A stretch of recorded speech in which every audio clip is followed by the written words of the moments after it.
शुमंतो। हाय, मैं हूँ दीपिका और हम फिर लेकर आ गए हैं आपका फेवरेट शो जिसका नाम है इश्क वाला लव।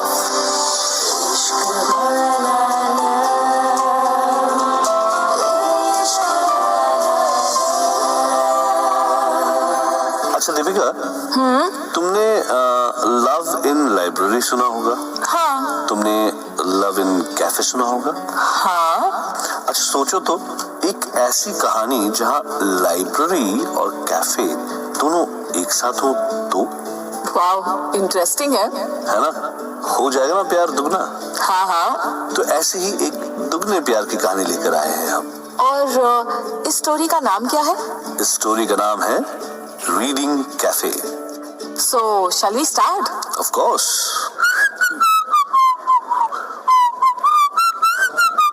ओए छोटू, हाँ। चल एक कड़क चाय बना। जल्दी कर, दुकान खुली छोड़ के आया हूँ। क्या नंदू भाई, आपकी दुकान से वैसे भी कोई क्या लेके जाएगा?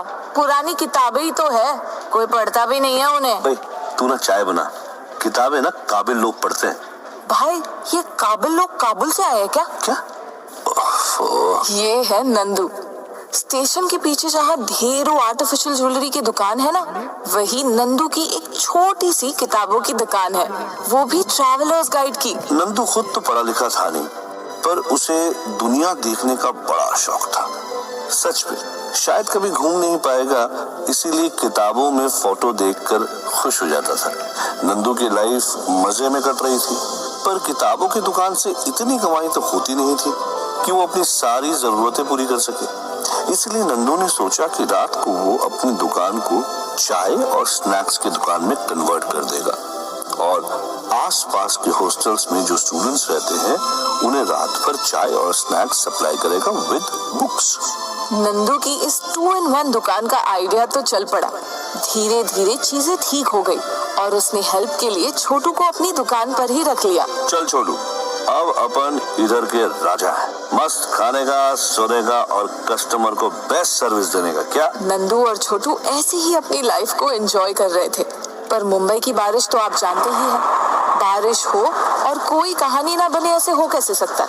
इसी बारिश में एक रात को नंदू चाय बना रहा था कि एक लड़की आधी भीगी हुई सी भागती हुई नंदू के दुकान पर आई और कांपते हुए बोली,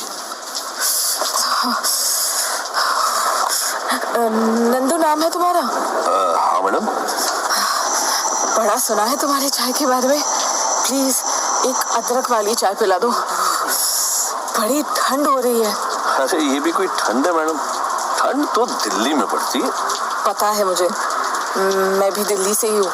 अरे तब भी आपको इतनी ठंड लग रही है क्या मैडम?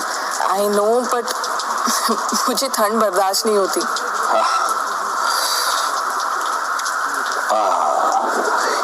ये लीजिए आपकी गर्मा गर्म चाय।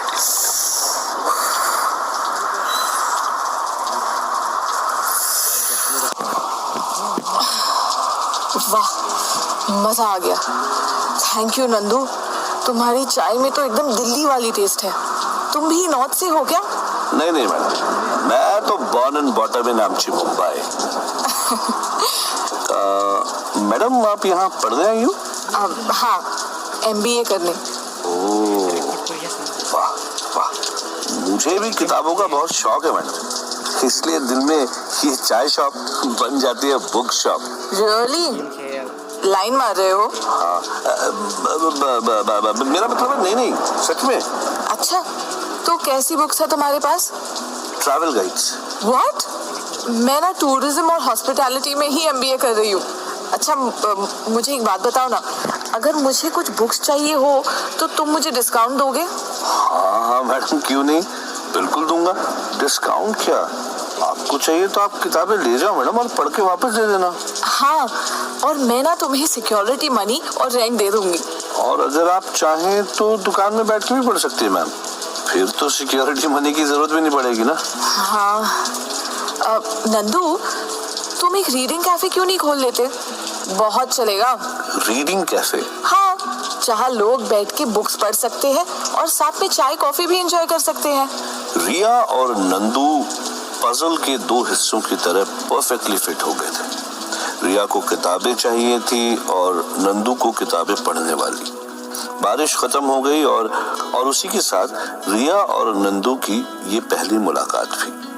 नंदू को लगा कि चलो एक ग्राहक तो उसका फिक्स्ड हो ही गया। रिया अब नंदू की दुकान से बुक्स लेने लगी और धीरे धीरे दोनों अच्छे दोस्त बन गए। नंदू। हाँ मैडम। मेरे पास ना एक बहुत अच्छा आइडिया है। हमारी कॉलेज में ना बुक फेयर हो रहा है, तुम भी अपना स्टॉल लगा लो। हमारे डिपार्टमेंट के सभी लोगों को तुम्हारी बुक्स की जरूरत पड़ती ही है, तुम्हें भी ढेरों कस्टमर्स मिल जाएंगे। ये तो कमाल का idea madam. Thank you madam ji, आप ना ग्रेट हो। आप तो मेरी लाइफ में ना एकदम वो क्या कहते हैं अंग्रेजी में एंजल बन के आई हो। नंदू, फिर से फ्लर्टिंग? सॉरी मैडम जी। नंदू की लाइफ में तो एंजल आ गई थी। रिया हर रात नंदू के दुकान पर चाय पीने आती और एक दिन वैसे ही बारिश एक बार फिर से हुई। रिया ने बारिश के रुकने के इंतजार में 2 कप चाय भी पी ली, पर बारिश है कि रुकने का नाम ही न ले। दोनों ने वक्त काटने के लिए सोचा कि चलो कुछ किताबें पढ़ी जाए। उफ, ये बारिश भी ना पता नहीं कब बंद होगी। सुबह क्लास भी है। चलो हम ये हाँ, Paris, the city of love. चलो देखते हैं पेरिस में कौन कौन सी जगह है। रुकिए, मैं निकाल के देता हूँ। ये लीजिए। पता है नंदू, पेरिस दुनिया का सबसे रोमांटिक शहर है। दुनिया भर से प्यार करने वाले पेरिस ही जाते हैं। काश मैं भी जा सकता। क्यों नहीं जा सकते? बिल्कुल जा सकते हो। क्या मैडम जी, मेरे पास कहाँ इतने पैसे हैं कि मैं पेरिस जाऊं। अच्छा बताओ, क्या करोगे पेरिस जाकर? पेरिस जाकर हाथों में हाथ डाल के उसके साथ रास्तों पे घूमूंगा। रात भर पार्क से छुप छुप के उसके लिए फूल तोड़ूंगा, पेंटिंग्स दिखाने ले जाऊंगा। वो फ्रेंच पेस्ट्रीज होती है ना मैडम, वो भी खिलाऊंगा उसे। उससे किसे? जिससे मैं प्यार करूंगा मैडम। किससे प्यार करोगे? क्या मैडम, मैं भी बस सपने देखने लगता हूँ। मुझसे भला कौन प्यार करेगी? मैं। मैडम जी, बारिश ने तो मानो इन दोनों को मिलाने की कसम ही खा ली थी, रुकने का नाम ही नहीं ले रही थी।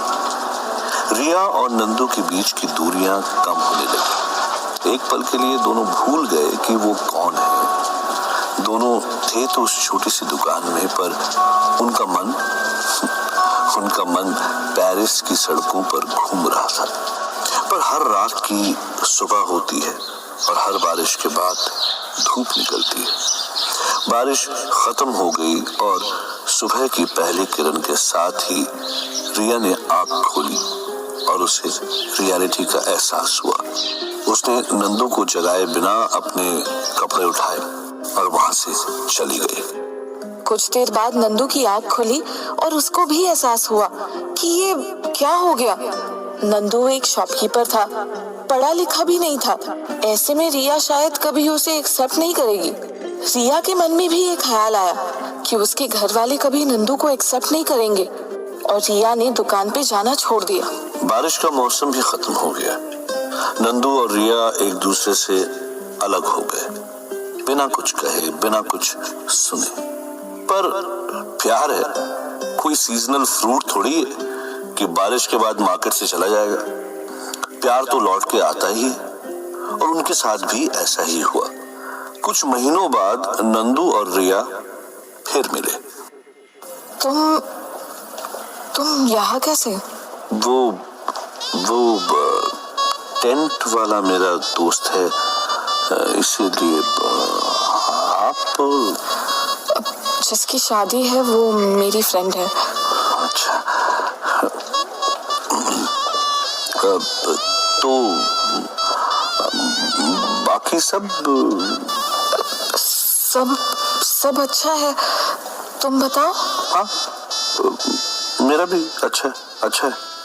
लेकिन इस मुलाकात ने उन्हें दोबारा मिलने के लिए मजबूर जरूर किया। रिया से रहा नहीं गया और वो आखिर चाय पीने नंदू की दुकान पे आ ही गई। नंदू ने भी उसे चाय पिला दी, पर उन दोनों को पता था कि वो वहाँ चाय पीने नहीं आई थी। तो मैडम जी, आपकी पढ़ाई कैसे चल रही है? गुड। और चाय? मेरा मतलब चाय कैसी है? I love you. जी? तो तुम्हें क्या लग रहा है मैं यहाँ चाय पीने आई हूँ? नहीं, वो देखो, मुझे पता है प्रॉब्लम क्या है, पर इतनी बड़ी भी नहीं है कि हम उसे सॉल्व नहीं कर पाए। मैडम जी, हमारे चाहने या ना चाहने से कुछ नहीं होता। आपके आई बाबा कभी भी नहीं मानेंगे। किस लिए? वो हमारी शादी के लिए। नंदू, क्या शादी के बिना प्यार का कोई मतलब नहीं? क्या शादी करना इतना इम्पोर्टेंट है? वो मैडम जी, मेरे लिए तो नहीं है, पर आपके घर वाले नहीं मानेंगे।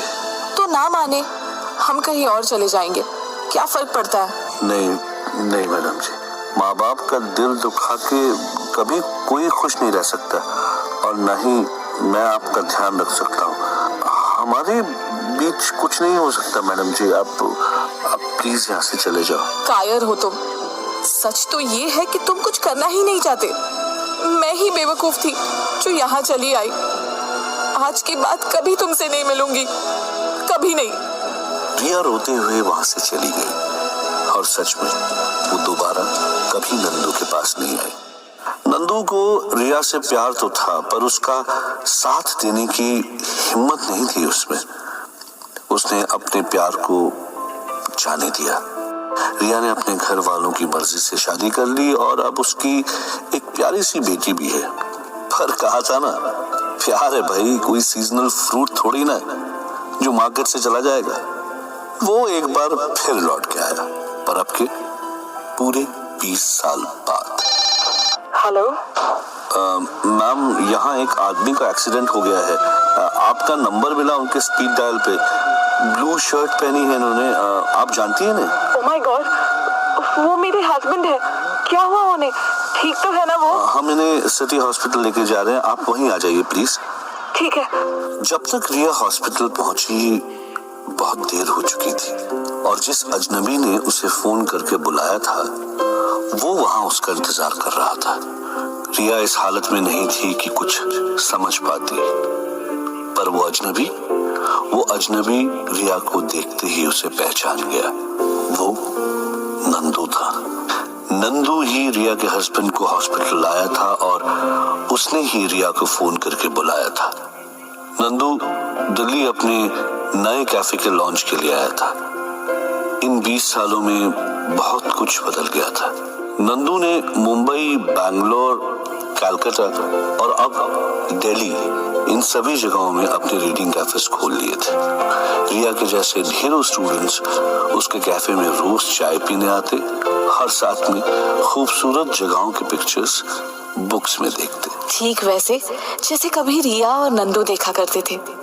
नंदू हमेशा उन स्टूडेंट्स में खुद को और रिया को देखता, और इतने सालों में रिया से मिलने के बाद, उसके लायक बनने के बाद भी वो रिया से अपने दिल की बात नहीं कह सकता था। वक्त ने उन्हें जब भी मिलाया हमेशा एक अजीब ढंग से मिलाया। अच्छा, ये नंदू का जो नया कैफे था ना, रिया के घर के सामने था। नंदू रोज रिया को देखता, पर कभी उसे बात करने की हिम्मत ही ना कर पाता। 6 महीने यूं ही निकल गए, और फिर एक दिन नंदू ने हिम्मत की।